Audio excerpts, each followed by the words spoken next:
नमस्कार। आज हम भारतीय संविधान की कुछ खास बातों पर मतलब जो हमारे स्रोत हैं उनके आधार पर एक गहरी नज़र डालेंगे। जी। लक्ष्य यही है कि भारत का ये जो बुनियादी कानूनी दस्तावेज है इसकी मुख्य विशेषताएं, इसकी बनावट, उसको समझें। बिल्कुल, जो हमारे देश की नींव है एक तरह से। हाँ बिल्कुल। ठीक है, तो चलिए शुरू करते हैं। पहली बात जो एकदम ध्यान खींचती है और स्रोतों में भी जिक्र है वो ये कि ये दुनिया का सबसे लंबा लिखित संविधान है। हाँ, ये तो है, काफी विशाल है। और देखिए, लिखित संविधान जैसे भारत का आमतौर पर व्यवस्थित होता है, मतलब सब एक जगह लिखा हुआ। जी, एक स्ट्रक्चर्ड डॉक्यूमेंट होता है। पर उसमें बदलाव करना मतलब संशोधन वो उतना आसान नहीं होता, है ना? सही कहा, थोड़ी रिजिडिटी होती है। जबकि दूसरी तरफ जो अलिखित संविधान है जैसे यूके का, वो ज्यादा लचीले होते हैं। उनमें बदलाव करना तुलनात्मक रूप से आसान होता है। और ये लंबाई कोई छोटी मोटी बात नहीं है। जब ये मूल रूप से अपनाया गया 26 नवंबर 1949 को। जी, तब इसमें 395 अनुच्छेद थे, 22 भाग और 8 अनुसूचियां। हाँ, काफी बड़ा था तब भी। और आज ये बढ़कर लगभग 470 अनुच्छेद, 25 भाग और 12 अनुसूचियां हो गया है। जी हाँ। स्रोत ये भी बताते हैं कि भाई भाग 7 तो हटा दिया गया और नए भाग जुड़े, जैसे 4A मौलिक कर्तव्यों वाला, 9A नगर पालिकाओं के लिए, 9B सहकारी समितियों के लिए और 14A ट्रिब्यूनल्स के लिए। बिल्कुल, समय के साथ जरूरतें बढ़ी तो विस्तार हुआ। लेकिन इन नंबरों से ज्यादा जरूरी है इसकी बनावट, इसकी संरचना। इसमें ऐसा क्या खास है, यहाँ आपकी राय जानना चाहूंगी। बिल्कुल, देखिए, एक बहुत ही महत्वपूर्ण पहलू है संघवाद, जिसे हम फेडरलिज्म कहते हैं। अच्छा। इसका सीधा सा मतलब है कि देश में सरकार के एक से ज्यादा स्तर हैं। जैसे हमारे यहाँ? हाँ, भारत में देखें तो 3 स्तर साफ दिखते हैं। केंद्र सरकार, फिर राज्य सरकारें, और फिर नीचे स्थानीय सरकारें, पंचायतें, नगरपालिकाएं। अच्छा। और यहाँ समझने वाली बात यह है, जो स्रोत भी इशारा करते हैं, कि राज्य जो हैं वो सिर्फ केंद्र के एजेंट नहीं है। हाँ, ये महत्वपूर्ण है। उन्हें भी अपनी शक्तियां, अपना अधिकार सीधे संविधान से मिलता है। वो सबऑर्डिनेट नहीं है एक तरह से। तो ये जो संघीय ढांचा है, हाँ, इसकी मुख्य विशेषताएं क्या हैं जो स्रोतों में गिनाई गई हैं? हाँ, तो स्रोतों के अनुसार कई स्पष्ट संघीय विशेषताएं हैं हमारे संविधान में। जी। जैसे पहली बात तो ये कि ये लिखित है, फिर संविधान ही सर्वोच्च है, उससे ऊपर कोई नहीं। ठीक है। संविधान में संशोधन की प्रक्रिया थोड़ी मुश्किल है, जिसे संविधान की कठोरता या रिजिडिटी कहते हैं। न्यायपालिका स्वतंत्र है ताकि वो संविधान की रक्षा कर सके बिना किसी दबाव के। केंद्र में द्विसदनीय विधायिका है, लोकसभा और राज्यसभा। हाँ। और जाहिर है केंद्र और राज्य 2 स्तरों पर सरकारें हैं। ये सब मिलकर एक संघीय ढांचा बनाते हैं। पर यहाँ एक दिलचस्प मोड़ आता है। नोट्स में ये भी लिखा है एकात्मक पूर्वाग्रह वाला संघ या मजबूत केंद्र वाला संघ। इसका क्या मतलब है? ये तो थोड़ा विरोधाभासी लगता है। हाँ, बिल्कुल लगता है। और यही भारतीय संविधान की एक बहुत ही अनूठी बात है। अच्छा। देखिए, संविधान बनाने वालों ने भारत की जबरदस्त विविधता को पहचाना, इसमें कोई शक नहीं, लेकिन साथ ही देश की एकता और अखंडता को सबसे ऊपर रखा। मतलब यूनिटी एंड डाइवर्सिटी वाली बात। हाँ, बिल्कुल। इसीलिए संघीय विशेषताओं के साथ साथ कई ऐसी मजबूत एकात्मक यानी यूनिटरी विशेषताएं भी डाली गईं जो केंद्र सरकार को ज्यादा ताकत देती हैं, खासकर कुछ विशेष परिस्थितियों में। अच्छा, जैसे कि? जैसे पूरे देश के लिए एक ही संविधान है, राज्यों के अपने अलग संविधान नहीं है। नागरिकता भी एक ही है, भारतीय नागरिकता, राज्यों की अलग नागरिकता नहीं होती। हाँ, ये तो है। न्यायपालिका एकीकृत है, मतलब सुप्रीम कोर्ट सबसे ऊपर है और नीचे के हाई कोर्ट्स और बाकी अदालतें उसी हायरार्की में हैं। जी। फिर अखिल भारतीय सेवाएं हैं, IAS, IPS वगैरह। इनका चयन केंद्र करता है और ये राज्यों में काम करते हैं, लेकिन नियंत्रण कहीं ना कहीं केंद्र का रहता है। आपातकाल लगाने की शक्ति केंद्र के पास है, जिससे वो राज्यों के अधिकार भी ले सकता है। अच्छा। और राज्यों में राज्यपालों की नियुक्ति भी केंद्र ही करता है। हाँ, ये सारी चीजें केंद्र को मजबूत बनाती हैं। इसीलिए केसी वेयर जैसे विद्वानों ने इसे अर्धसंघीय या क्वाजी फेडरल कहा है। हाँ, मैंने पढ़ा था। जबकि ग्रैनवेल ऑस्टिन इसे सहकारी संघवाद कहते हैं, मतलब जहां केंद्र और राज्य मिलकर काम करते हैं। तो ये दिखाता है कि एक मिला-जुला मॉडल है, एक संतुलन साधने की कोशिश। ये संतुलन वाकई बड़ा दिलचस्प है। अच्छा, अब एक और महत्वपूर्ण सिद्धांत पर आते हैं, शक्तियों का पृथक्करण, सेपरेशन ऑफ पावर्स। हाँ, ये भी बहुत बुनियादी सिद्धांत है। इसका मतलब है कि सरकार की जो शक्ति है उसे 3 अंगों में बांटा गया है। विधायिका, कार्यपालिका और न्यायपालिका। बिल्कुल। विधायिका यानी लेजिस्लेचर, जिसका काम है कानून बनाना। कार्यपालिका यानी एग्जीक्यूटिव, जो उन कानूनों को लागू करती है। और न्यायपालिका यानी जुडिशरी, जो कानूनों की व्याख्या करती है और देखती है कि वो संविधान के अनुसार हैं या नहीं। इसका मकसद क्या है? मकसद ये है कि शक्ति किसी एक जगह केंद्रित ना हो जाए, कोई एक अंग बहुत ज्यादा ताकतवर ना बन जाए। ये एक तरह से चेक्स एंड बैलेंसेस की व्यवस्था है। लेकिन भारत में तो संसदीय प्रणाली है, तो क्या यहाँ ये पृथक्करण उतना कठोर है? नहीं, आपने सही पकड़ा। भारत में संसदीय प्रणाली होने की वजह से विधायिका और कार्यपालिका के बीच शक्तियों का उतना कठोर सेपरेशन नहीं है जितना अध्यक्षीय प्रणाली जैसे अमेरिका में होता है। क्यों? क्योंकि हमारी सरकार यानी कार्यपालिका वो विधायिका में से ही बनती है और उसी के प्रति जवाबदेह होती है। मंत्री संसद के सदस्य होते हैं, तो यहाँ एक तरह का फ्यूजन है। समझ गए। अब आते हैं मौलिक अधिकारों पर, फंडामेंटल राइट्स। स्रोत कहते हैं कि ये संविधान की अंतरात्मा है। ये कितने अहम है? ये बेहद महत्वपूर्ण है। मतलब ये संविधान के भाग 3 में दिए गए हैं और ये नागरिकों के लिए एक सुरक्षा कवच की तरह है। किसके खिलाफ? राज्य की मनमानी शक्ति के खिलाफ। ये वो बुनियादी अधिकार और आज़ादियां हैं जो किसी भी व्यक्ति को एक गरिमापूर्ण जीवन जीने, अपना विकास करने के लिए जरूरी हैं, जैसे समानता का अधिकार, स्वतंत्रता का अधिकार, शोषण के विरुद्ध अधिकार वगैरह। और सबसे खास बात यह है कि ये न्यायोचित हैं, मतलब जस्टिशियबल हैं।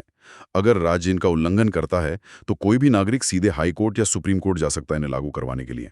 अच्छा। हाँ, और हमारी न्यायपालिका ने कई ऐतिहासिक फैसलों में इन्हीं अधिकारों की व्याख्या करके नागरिक स्वतंत्रताओं का दायरा काफी बढ़ाया है। ये वाकई बहुत शक्तिशाली प्रावधान है। अच्छा, संविधान का एक और आधारभूत स्तंभ है धर्मनिरपेक्षता, सेक्युलरिज्म। भारत एक धर्मनिरपेक्ष राष्ट्र है। इसका संविधान के अनुसार क्या मतलब है? हाँ, देखिए, धर्मनिरपेक्ष राज्य का मतलब है कि राज्य का अपना कोई आधिकारिक धर्म नहीं होगा, जैसे कि पड़ोसी देशों में होता है। हाँ, कुछ देशों का अपना राज्य धर्म होता है। भारत में ऐसा नहीं है। राज्य किसी एक धर्म को खास दर्जा या बढ़ावा नहीं देगा। ठीक है। स्रोत 2 तरह की धर्मनिरपेक्षता की बात करते हैं। एक है नकारात्मक या नेगेटिव सेक्युलरिज्म, जैसा अमेरिका में है। वहाँ क्या होता है? वहाँ राज्य और धर्म के बीच एक तरह की दीवार है। राज्य धार्मिक मामलों में बिल्कुल दखल नहीं देता। और भारत में? भारत ने सकारात्मक या पॉजिटिव सेक्युलरिज्म का मॉडल अपनाया है। इसका मतलब है कि राज्य सभी धर्मों का समान रूप से सम्मान करेगा, जिसे सर्वधर्म समभाव कहते हैं। अच्छा। किसी के साथ धर्म के आधार पर भेदभाव नहीं किया जाएगा। लेकिन, और ये महत्वपूर्ण है, जरूरत पड़ने पर सामाजिक सुधार या समानता लाने के लिए राज्य धार्मिक मामलों में हस्तक्षेप भी कर सकता है। मतलब पूरी तरह अलग नहीं। ये भारतीय समाज की जो बहुधार्मिक सच्चाई है उसको ध्यान में रखकर बनाया गया मॉडल है। समानता पर जोर है, लेकिन जरूरत पड़ने पर सुधार के लिए हस्तक्षेप संभव है। ये बहुत अहम फर्क है। चलिए अब संविधान के एक और दिलचस्प हिस्से पर आते हैं, अनुसूचियां, शेड्यूल्स। हमने शुरू में बात की थी कि इनकी संख्या 8 से बढ़ के 12 हो गई है। जी हाँ। ये अनुसूचियां क्यों जरूरी हैं? क्या ये सिर्फ कुछ टेक्निकल डिटेल्स हैं? वो स्रोत में एक एक्रोनिम भी था, टीयर्स ऑफ ओल्ड पीएम। हाँ, वो याद रखने के लिए एक तरीका है। देखिए, अनुसूचियां सिर्फ टेक्निकल डिटेल्स नहीं हैं। ये संविधान को प्रैक्टिकल बनाने में मदद करती हैं। कैसे? इनमें वो लिस्ट्स, वो जानकारियां होती हैं जिन्हें अगर मुख्य अनुच्छेदों में डालते तो शायद संविधान और भी ज्यादा बोझिल हो जाता। अच्छा। और इनका 8 से 12 होना दिखाता है कि समय के साथ नई जरूरतें आईं, जैसे पंचायतें, नगर पालिकाएं, दल बदल कानून, तो उनके लिए नई अनुसूचियां जोड़ी गईं, संविधान को अपडेट किया गया। तो कुछ मुख्य अनुसूचियों की बात करें? हाँ बिल्कुल। जैसे पहली अनुसूची, ये बहुत सीधी है। इसमें राज्यों और केंद्र शासित प्रदेशों के नाम और उनके क्षेत्र दिए गए। ठीक है। देश का नक्शा एक तरह से। ठीक है। फिर 7वीं अनुसूची, ये बेहद महत्वपूर्ण है। क्यों? क्योंकि ये सीधे सीधे संघवाद से जुड़ी है, जिसकी हमने पहले बात की थी।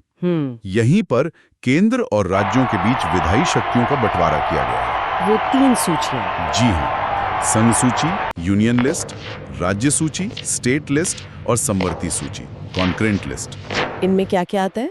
संघ सूची में राष्ट्रीय महत्व के विषय हैं, जैसे रक्षा, परमाणु ऊर्जा, विदेशी मामले, बैंकिंग। इन पर सिर्फ संसद कानून बना सकती है। ठीक है। राज्य सूची में स्थानीय महत्व के विषय, पुलिस, सार्वजनिक व्यवस्था, कृषि, स्थानीय सरकार, इन पर सामान्यतः राज्य विधानमंडल कानून बनाते हैं। और समवर्ती? समवर्ती सूची में वो विषय हैं जिन पर केंद्र और राज्य दोनों कानून बना सकते हैं, जैसे शिक्षा, वन, बिजली, विवाह और तलाक। अच्छा, दोनों बना सकते हैं? हाँ, लेकिन अगर दोनों के कानून में टकराव हो तो आमतौर पर केंद्र का कानून मान्य होता है। ये फिर से केंद्र को थोड़ी मजबूती देता है। बिल्कुल। और स्रोत ये भी बताते हैं कि 42वें संशोधन 1976 में 5 विषय शिक्षा, वन, बाट और माप, वन्य जीवों का संरक्षण और न्याय प्रशासन राज्य सूची से निकालकर समवर्ती सूची में डाल दिए गए थे। अच्छा, इससे तो केंद्र का दखल और बढ़ गया होगा इन मामलों में। हाँ, कह सकते हैं। और एक और बात, जो विषय इन तीनों सूचियों में कहीं नहीं है उन्हें अवशिष्ट शक्तियां, रेजिडुअरी पावर्स कहते हैं। जी। और उन पर कानून बनाने की शक्ति संसद के पास है, यानी केंद्र के पास। तो ये शक्तियों का बंटवारा तो बहुत विस्तार से किया गया है। हाँ, ताकि अस्पष्टता कम से कम रहे। और स्थानीय सरकारों के लिए कौन सी अनुसूचियां हैं? वो है 11वीं और 12वीं अनुसूची। इन्हें 73वें और 74वें संशोधन 1992 में जोड़ा गया था। हाँ, पंचायती राज और नगर पालिकाओं के लिए। बिल्कुल। 11वीं अनुसूची पंचायतों से संबंधित है। इसमें 29 विषय हैं जिन पर पंचायतों को शक्तियां और जिम्मेदारियां दी जा सकती हैं।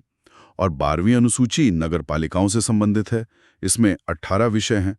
ये जमीनी स्तर पर लोकतंत्र को मजबूत करने के लिए था। हाँ, ये तो बहुत बड़ा कदम था। और कौन सी महत्वपूर्ण अनुसूचियां हैं? देखिए, दूसरी और तीसरी अनुसूची भी अहम है। दूसरी में राष्ट्रपति, राज्यपाल, जज, सीएजी जैसे प्रमुख पदों के वेतन भत्ते वगैरह का जिक्र है। अच्छा। और तीसरी में इन्हीं सब महत्वपूर्ण पदों के लिए शपथ या प्रतिज्ञान, ओथ और एफर्मेशन का प्रारूप दिया गया है। ये शासन की निरंतरता और गरिमा के लिए जरूरी है। और वो 10वीं अनुसूची, दल बदल वाली? हाँ, 10वीं अनुसूची जिसे 1985 में 52वें संशोधन के जरिए जोड़ा गया।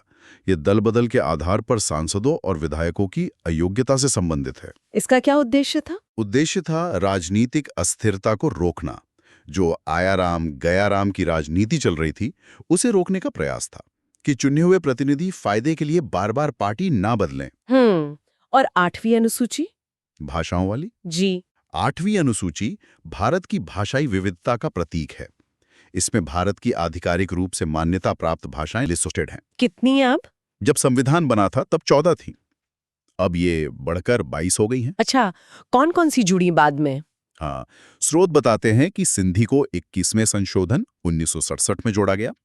फिर कोंकणी, मणिपुरी और नेपाली को 71वें संशोधन 1992 में। जी। और फिर बोडो, डोगरी, मैथिली और संथाली को 92वें संशोधन 2003 में जोड़ा गया। काफी भाषाएं जुड़ी हैं। हाँ, ये दिखाता है कि संविधान कैसे अलग-अलग भाषाई समूहों की आकांक्षाओं को जगह देता रहा है।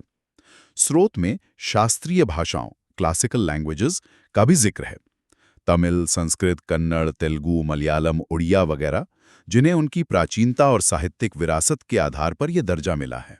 तो ये अनुसूचियां महज लिस्टें नहीं हैं, बल्कि संविधान का एक बहुत ही क्रियाशील और महत्वपूर्ण हिस्सा हैं। एकदम सही। ये संविधान को जमीनी हकीकत से जोड़ती हैं और शासन के कई व्यावहारिक पहलुओं को स्पष्ट करती हैं। तो अगर हम इस पूरी चर्चा को समेटें, तो क्या मुख्य बातें निकल कर आती हैं? देखिए, पहली बात तो यही कि भारतीय संविधान अपनी विशालता और लिखित प्रकृति में अद्वितीय है। हाँ, दुनिया का सबसे लंबा। दूसरी बात, इसमें संघीय और एकात्मक विशेषताओं का एक अनूठा मिश्रण है। एक मजबूत केंद्र है, लेकिन राज्यों को भी महत्वपूर्ण संवैधानिक अधिकार हैं। ये एक संतुलन साधने की कोशिश है, राष्ट्रीय एकता और क्षेत्रीय स्वायत्ता के बीच। बिल्कुल। तीसरी बात, शक्तियों का पृथक्करण, मौलिक अधिकार और धर्मनिरपेक्षता जैसे सिद्धांत इसके मूल ढांचे का हिस्सा हैं, जो लोकतंत्र और नागरिक स्वतंत्रता की गारंटी देते हैं। जी। और चौथी बात, जो 12 अनुसूचियां हैं, वो संविधान को प्रशासनिक और व्यवहारिक विवरण देकर उसे पूरा करती हैं, चाहे वो शक्तियों का बंटवारा हो, भाषाओं की मान्यता हो या स्थानीय स्वशासन हो। ये सारे तत्व मिलकर ही भारत की शासन प्रणाली को वो रूप देते हैं जो आज हम देखते हैं, और ये नागरिकों के जीवन को भी रोजमर्रा में प्रभावित करते हैं। हाँ, और यहाँ दिलचस्प बात यह है कि ये अलग-अलग सिद्धांत और प्रावधान कैसे एक दूसरे के साथ इंटरैक्ट करते हैं। कभी-कभी इनमें तनाव भी पैदा होता है, जैसे केंद्र राज्य संबंधों में। हाँ, वो तो दिखता है। तो संविधान सिर्फ एक स्थिर दस्तावेज नहीं है, बल्कि ये एक निरंतर चलने वाली प्रक्रिया है, जिसमें व्याख्याओं और संशोधनों के जरिए इसे समय के साथ प्रासंगिक बनाए रखा जाता है। ये भारत जैसे विविधतापूर्ण देश को एक साथ बांधने का एक फ्रेमवर्क है। और जाते जाते हमारे सुनने वालों के लिए सोचने को एक सवाल छोड़ जाते हैं। जी। लगभग 75 साल पहले इतनी मेहनत और सोच विचार से बनाया गया ये दस्तावेज आज की इतनी तेजी से बदलती दुनिया में, जहां नई सामाजिक, आर्थिक, तकनीकी चुनौतियां रोज आ रही हैं, ये खुद को प्रासंगिक कैसे बनाए रखता है? और खास तौर पर केंद्र और राज्यों के बीच वो जो शक्तियों का नाजुक संतुलन है, उसे बनाए रखने के लिए किन लगातार चलने वाली बहसों, संशोधनों और सबसे जरूरी न्यायिक व्याख्याओं की जरूरत पड़ती होगी। इस पर जरूर सोचेगा।